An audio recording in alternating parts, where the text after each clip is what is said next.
warm introduction. If you're not doing anything for the rest of the campaign season,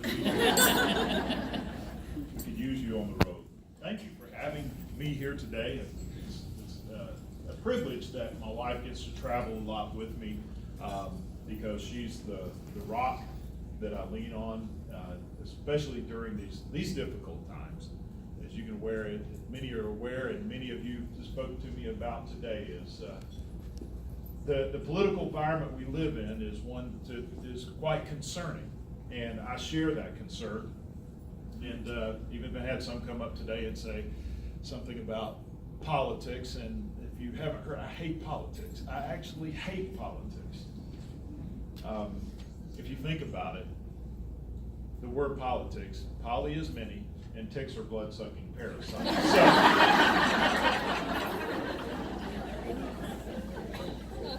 But I do love this country, and I'm proud to be an American.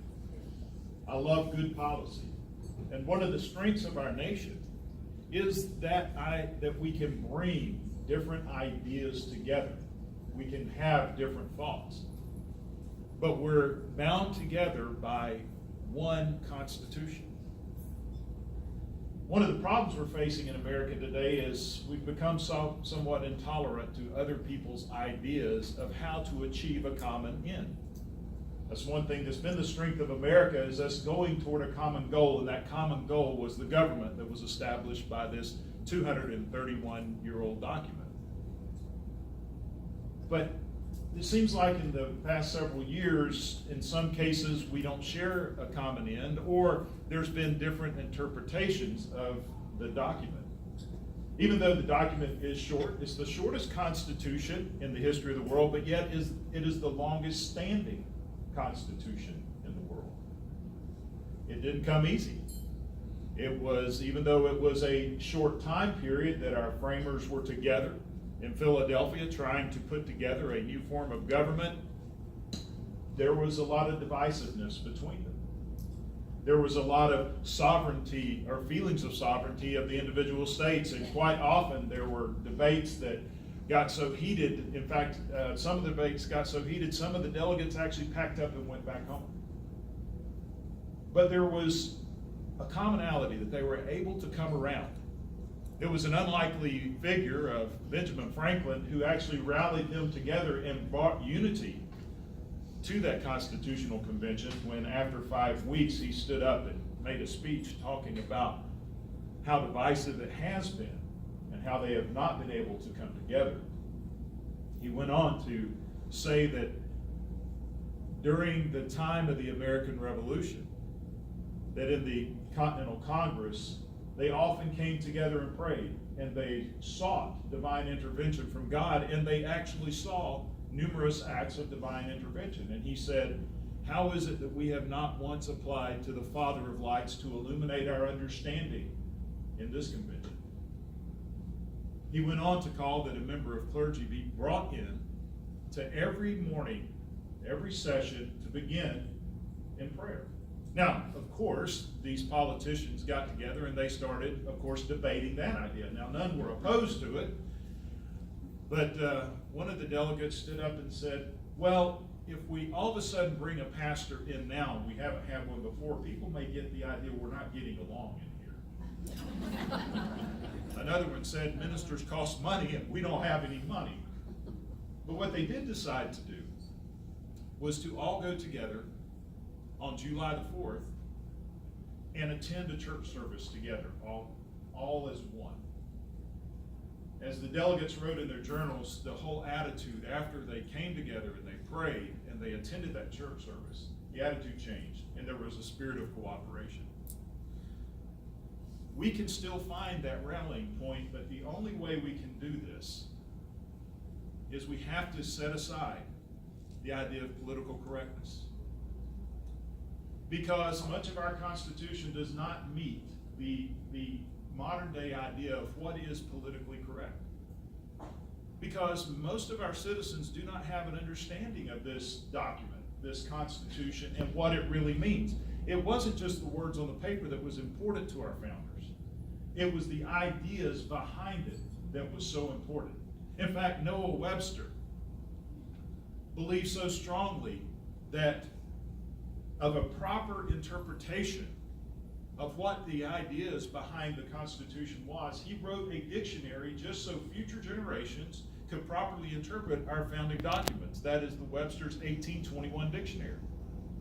He spent 20 years compiling this dictionary, and in the foreword he said one of the primary purposes is so that you can properly understand the language our founding fathers used.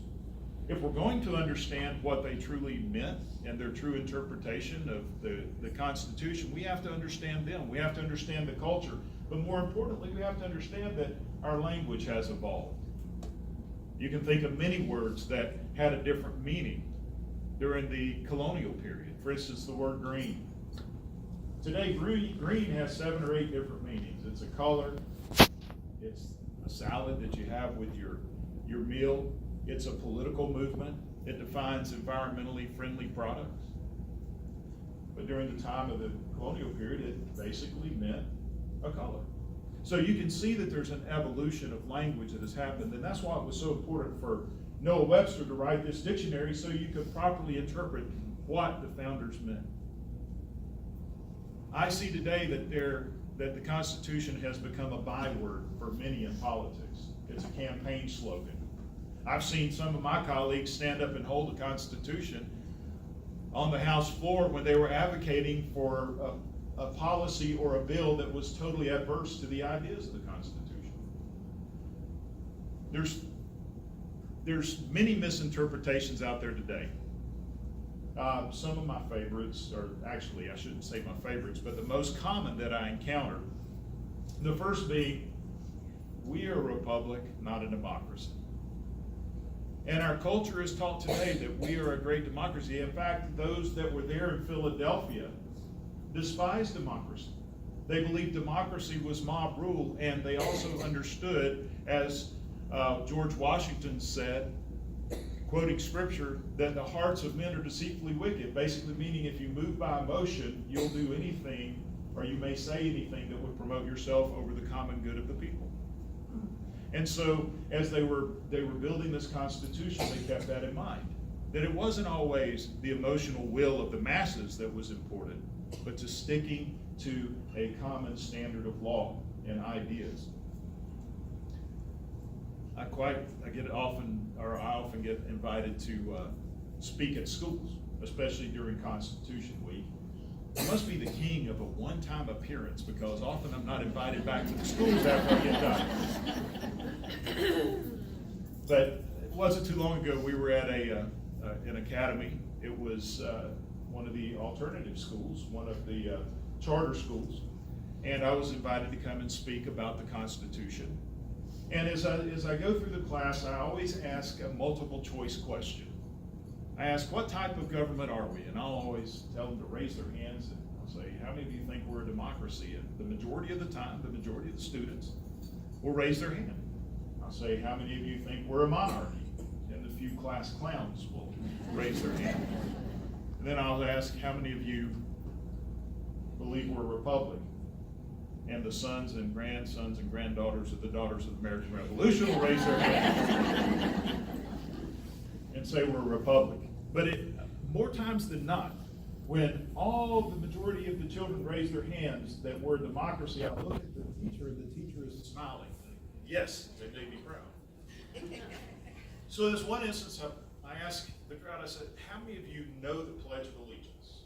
They raised their hand, and so I said, now those who said we're a democracy, how many of you know the Pledge of Allegiance? And I said, one of you that said we're a democracy and you know the Pledge of Allegiance, is anybody willing to come up and recite it? So this young boy, he raises his hand, he comes up front, he's so proud, and he does such a great job because, first of all, he's looking around. And I couldn't figure out what he's looking for. He was looking for a flag. He was looking for a flag. So someone found a picture of a flag on the wall. So we're in this auditorium. He stands up, he puts his hand over his heart, and he starts this beautiful recitation of the Pledge of Allegiance. He said, I pledge allegiance to the flag of the United States of America and to the...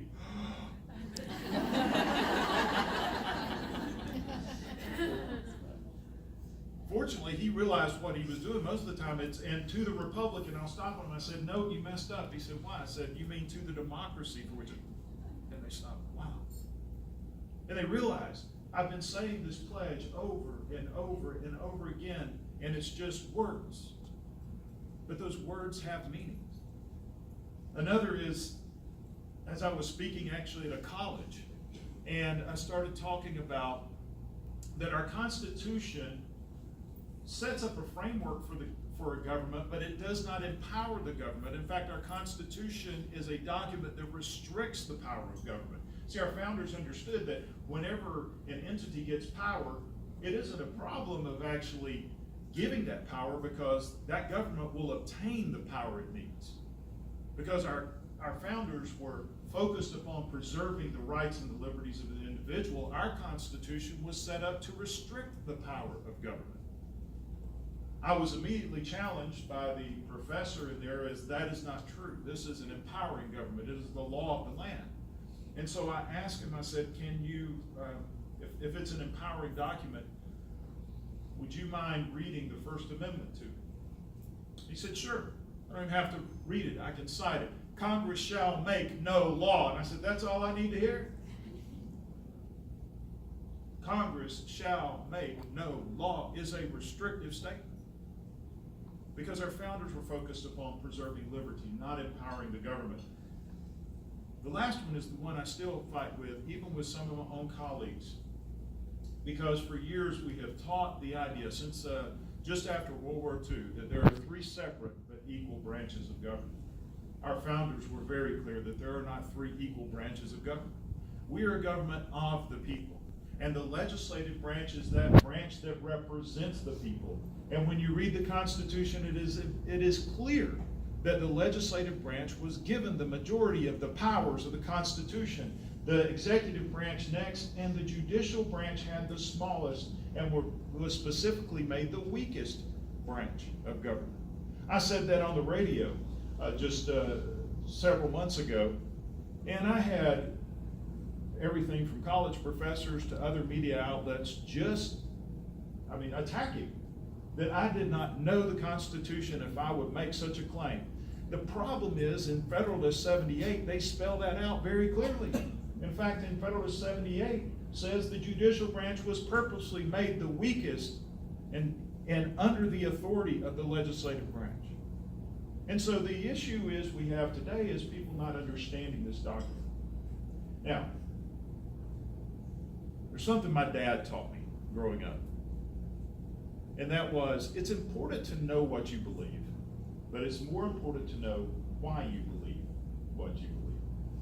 Because if you know why you believe something, you can defend those ideas, and you can also educate other people. We know that there's a lot of abuses of our Constitution today, but yet the Constitution still holds. And those of us that are sitting in here today, we are the hope of the future generations, because it is our responsibility to share that true meaning of the Constitution. But it's important that we know what that background is. Let me read to you a quote regarding the importance of knowing the Constitution by Thomas Jefferson. Jefferson said, "I know no safe depository of the ultimate powers of society but the people themselves. And if we think the people not enlightened enough to exercise control with wholesome discretion, the remedy is not to take the power from them, but to inform their discretion by education. This is the true corrective of abuses of constitutional power." What Thomas Jefferson is saying is, yes, we are a government of the people, and the people ultimately have the power. The government works for the people. But if we feel like the people just can't handle that, the idea isn't to empower government more, it's to educate them on the Constitution. Now, just real quickly, I actually have a 8-hour seminar that we would give on what are these ideas of our founding fathers. And of course, we don't have that much time here. If we did, of course, I would never be invited to come back if I took that amount of time.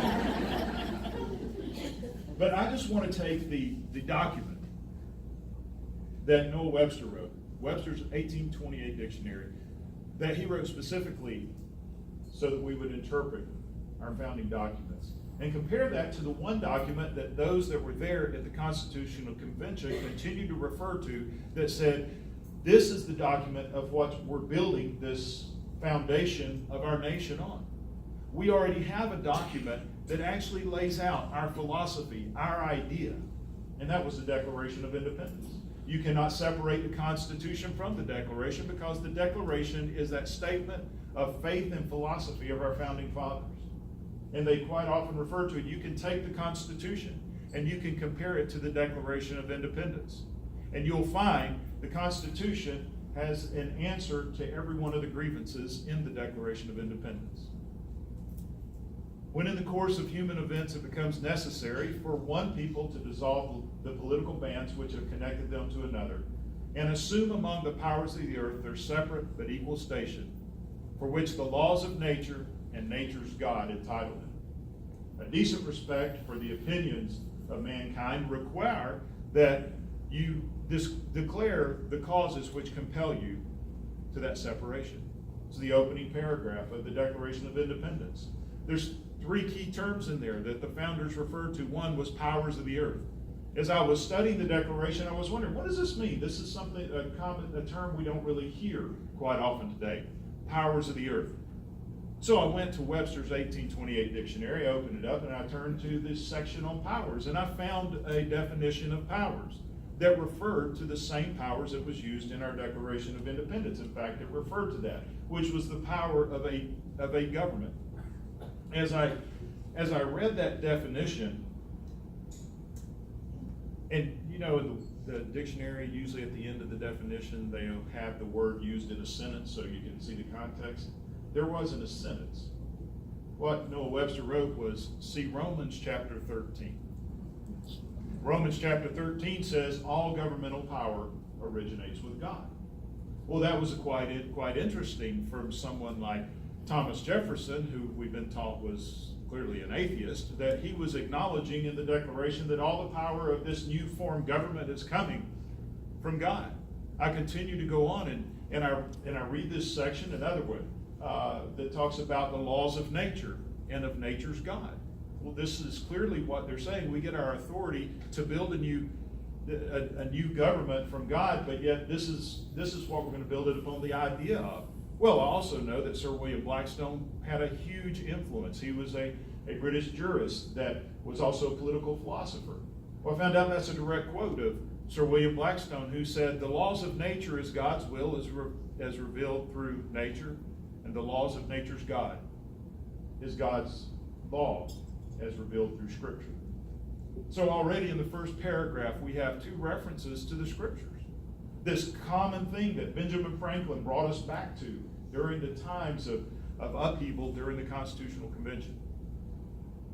When you get into the second paragraph, there's 6 biblical references within that second most famous aspect of the Declaration of Independence. While we don't have time to go through all of them, let me just share a couple with you. We hold these truths to be self-evident, that all men are created equal, that they're endowed by their Creator with certain unalienable rights, that among these are life, liberty, and the pursuit of happiness. To preserve these rights, governments are instituted among men, deriving their just powers from the consent of the governed. The first thing that struck me was the word truth. Why would they use the word truth when they're actually talking about ideas or principles? We hold these ideas to be self-evident. So I started doing the research. Again, I go to Webster's 1828 dictionary, the dictionary that we were told to use if you want to interpret our founding documents, and I look up the word truth, and the truth says it's an absolute. The modern dictionary doesn't use that idea that it's an absolute. It talks about relativism. Truth is different for different people, but that wasn't what our founders believed. They believed there was only one truth. It says truth is an absolute that's the same yesterday, today, and will be forever. Well, that sounded very familiar to me, since there's a scripture that talks about Jesus being the same yesterday, today, and forever. Then again, I go to the end of the definition where I was looking for truth to be used in a sentence, and it said it was simply a reference to John 17:17, which is sanctify them through thy truth. Thy word is truth. Now, why would Thomas Jefferson used a scriptural reference in the beginning talking about truths? Is that really what he meant? Well, if you go back and look, the original draft by Thomas Jefferson did not use the word truth, I admit. Well, he did use truth, but he didn't use the term self-evident. He said, we hold these truths to be sacred and undeniable. Webster's definition of sacred means proceeding directly from the mouth of God, that cannot be denied.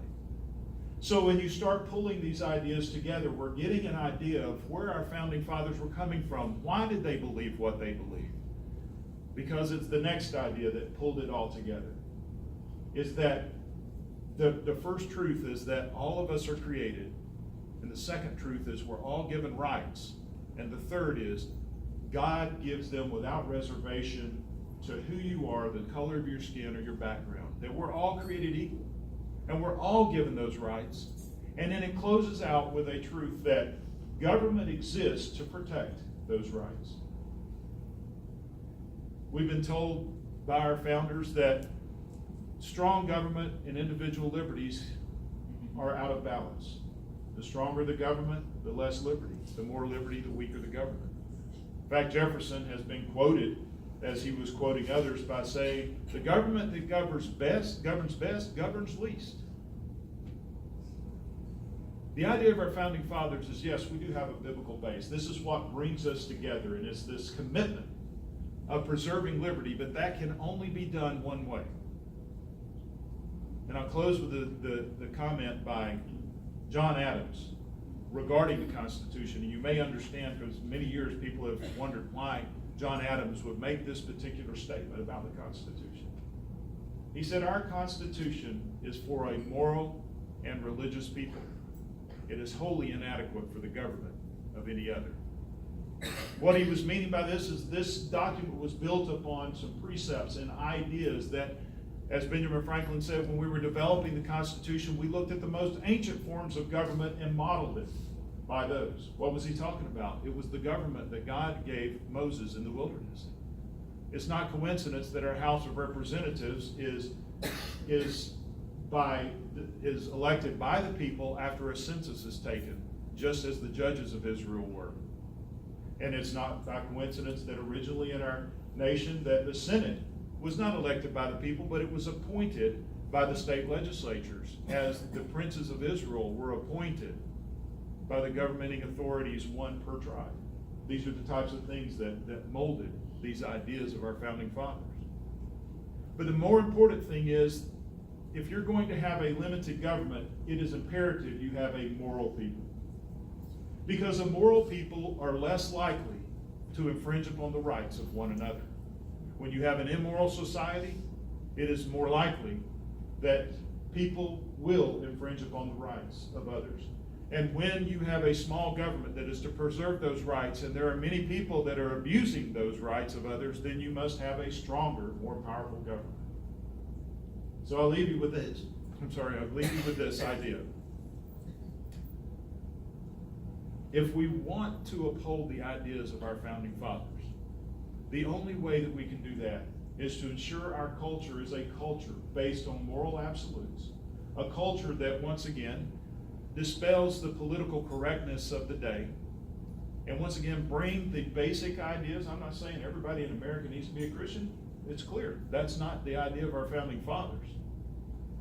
The idea was that there was the freedom to actually acknowledge a God, to actually acknowledge that there are moral absolutes in this nation. And if you don't have those moral absolutes, it is impossible to govern with a government that is focused on freedom. If we want to return to those things, it's up to us to ensure that we bring those values back to culture in America. And we find ourselves at a crossroads today. That's why I said if we want to really understand the ideas of our founding fathers, we have to dispel the ideas of political correctness and stand up for those values. And the best way we can do that is to show the love ourselves. I know firsthand how far down the wrong path we've gone in civility, lack of civility in this nation. As I've been shot at on a baseball field and back home by people who just disagreed with me on political issues. Those are the things that have gone too far in our nation that we must and we can correct. But I believe the only way to correct that is to once again rally ourselves around the Constitution. Come together as an American people and understand we don't always agree on the solution, but we must always agree that this Constitution is the law of our land and that there is an idea behind it that is based upon moral absolutes, which is simply loving your neighbor and doing unto them as you would like to have done unto you. Thank you for having me here today. God bless you for the work that you do, and God bless America. Thank you.